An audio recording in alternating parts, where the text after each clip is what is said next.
You walk into a room, and it happens. You trip, just a little. Your voice cracks on a word, or you glance down and realize there has been spinach in your teeth for the last hour. And for one hot second, you are certain the entire room just saw it. Everyone noticed. Everyone is judging. Everyone is going to remember this tomorrow. Here is the strange part. They will not. Most of them did not even see it.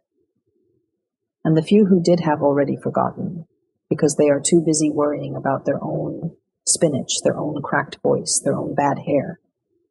You are not the star of everyone else's day. You just feel like it, all the time. Psychologists have a name for that feeling. They call it the spotlight effect. And once you see where it comes from, something heavy that you have carried your whole life gets a little lighter. The idea is simple. We badly overestimate how much other people notice us. Our clothes, our mistakes, the awkward thing we said in a meeting 3 days ago. We feel lit up on a stage. In reality, the house lights are on, and the seats are mostly empty. In the late 1990s, a psychologist named Thomas Gilovich decided to actually measure it. He took students, one at a time, and made them put on a deeply embarrassing t-shirt, a giant photo of the singer Barry Manilow.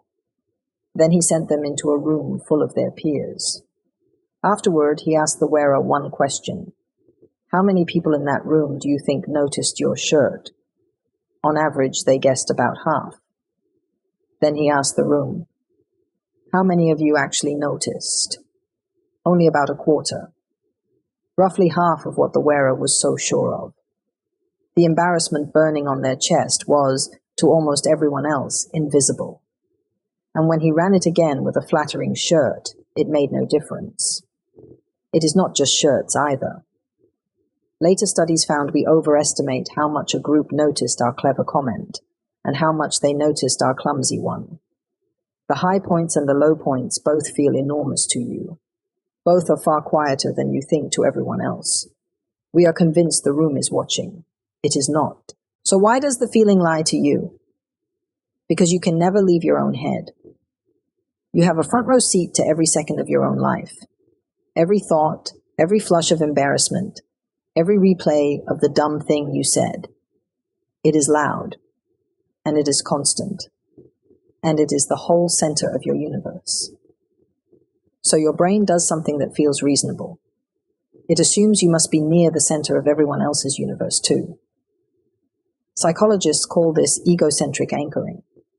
You start from your own vivid experience, and you forget to subtract it back out for people who simply were not paying attention.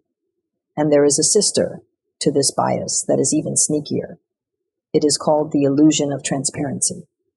It is the feeling that your inside is showing on your outside, that everyone can see your nerves, your crush, your quiet panic. You feel your heart slamming before you speak up, and you are certain the whole table can hear it. They cannot. It is thunder inside your own chest, and only a small ripple by the time it reaches anyone else. When researchers put anxious people on a stage to give a speech, the speakers were sure their fear was written all over them. The audience just saw a normal person talking. Here is the truth underneath both of them. Everyone around you is starring in their own movie. And in their film, you are an extra, which leaves a bigger question. If almost no one is really watching, why are we built to feel like everyone is? The best answer we have reaches a long way back. For almost all of human history, you did not live among strangers.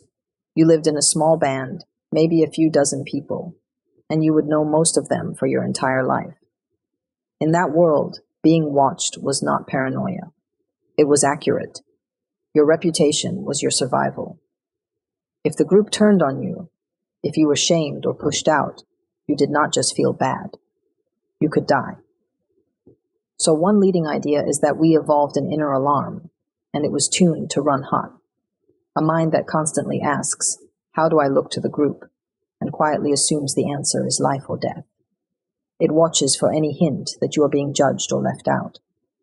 And it would rather sound 100 false alarms than miss the one that actually matters. That alarm kept your ancestors alive. The only problem is that it never got the update. It is still firing at full strength for a crowd of strangers on a train who will never think about you again. And that is the gift hiding inside all of this. The spotlight is real, but you are the one holding it. You have been aiming it at yourself this whole time, and then blaming the room for the glare. So turn it off for a second and look around. The person you are certain is judging your outfit is worried about their own. The mistake you replay at 2 a.m. left almost no mark in anyone else's memory. You have been living as if you are on trial, and the courtroom is empty. This does not make you invisible. The people who love you still see you completely. It just means the harsh, watching crowd you have been performing for was never really out there. So do the thing. Wear the bright color. Raise your hand. Sing badly. Walk into the room like you belong in it. The audience you are so afraid of will not remember, because it was never in the seats. There is only you, holding a light, finally free to lower it. Almost no one is watching. And that might be the most freeing sentence you hear all day.